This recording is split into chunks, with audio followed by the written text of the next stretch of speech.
महंत doctor Satyanarayan Das ji के पावन सानिध्य से जुड़े रहने के लिए महाराज जी के YouTube चैनल डॉक्टर सत्यनारायण दास को अभी सब्सक्राइब करें। जब हम अपने माँ के गर्भ में होते हैं, जब जीव माँ के गर्भ में होता है, तो महाराज वहां 100 जन्मों का इस जीव को स्मरण रहता है। 100 जन्मों तक का ज्ञान रहता है, मैंने कब कौन सा कर्म किया था, मैं किस जन्म में क्या बना था। वहां चर्चा करता है, मन में विचार करता है कि वो पाप मैंने अपनी पत्नी के लिए किया था, और बताओ आज मैं यहाँ अकेला उस पाप को भोग रहा हूं। मेरी पत्नी मेरे पास नहीं है, मेरे पुत्र मेरे पास नहीं है। जीव भगवान से कहता है, महाराज अब एक बार मुझे इस गर्भ से बाहर निकाल दो, मैं दोबारा ऐसा कर्म नहीं करूंगा कि मुझे इस गर्भ में दोबारा आना पड़ेगा। बहुत विस्तार से वर्णन किया है। कहा महाराज जब गर्भ में यह जीव होता है, चारों तरफ से बंद जठराग्नि प्रदीप्त होती है, इसके शरीर को जला रही होती है, त्रस्त होता है, भगवान से प्रार्थना करता है कि प्रभु मुझे एक बार यहां से मुक्त कीजिए। महाराज कहा माता यदि कुछ खट्टा या तीता खाती है तो गर्भ में जो कीड़े होते हैं वो शिशु के शरीर को नोचते हैं, जो वो नमक खाती है वो उस जख्म पर पड़ता है और चिल्लाता है, त्राही माम करता है। हम सभी महाराज गर्भ में जब रहे होंगे तो वो कष्ट हमें प्राप्त हुआ होगा, लेकिन भगवान की माया ऐसी है कि जब उत्पन्न हो गए तो भगवान की ऐसी माया फैली कि हम संसार में जो हमें दिखता गया उसे हम अपना मानते गए। माँ ने कहा ये तुम्हारे पिता हैं, ये तुम्हारे भाई हैं, ये तुम्हारे बंधु हैं, उन्हीं को अपना मान लिया। जिन्होंने संसार में भेजा उन्हें हम भूल गए। कहा जीव इस प्रकार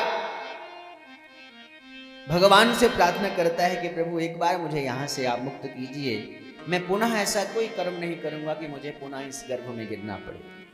लेकिन जब इस संसार में आता है तो महाराज भगवान को ही भूल जाता है। संत कहते हैं इसलिए महाराज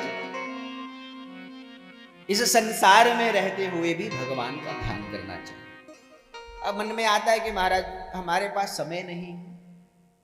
बहुत सारे लोग कहते हैं हम भगवान का ध्यान करना चाहते हैं, भजन करना चाहते हैं, लेकिन हमारे पास समय ही नहीं है। समय कहां से लाएं? संत कहते हैं जो समय हमें प्राप्त है इसी समय में ही भगवान के लिए समय निकालना है। कहा कोई व्यक्ति समुद्र में स्नान करने गया,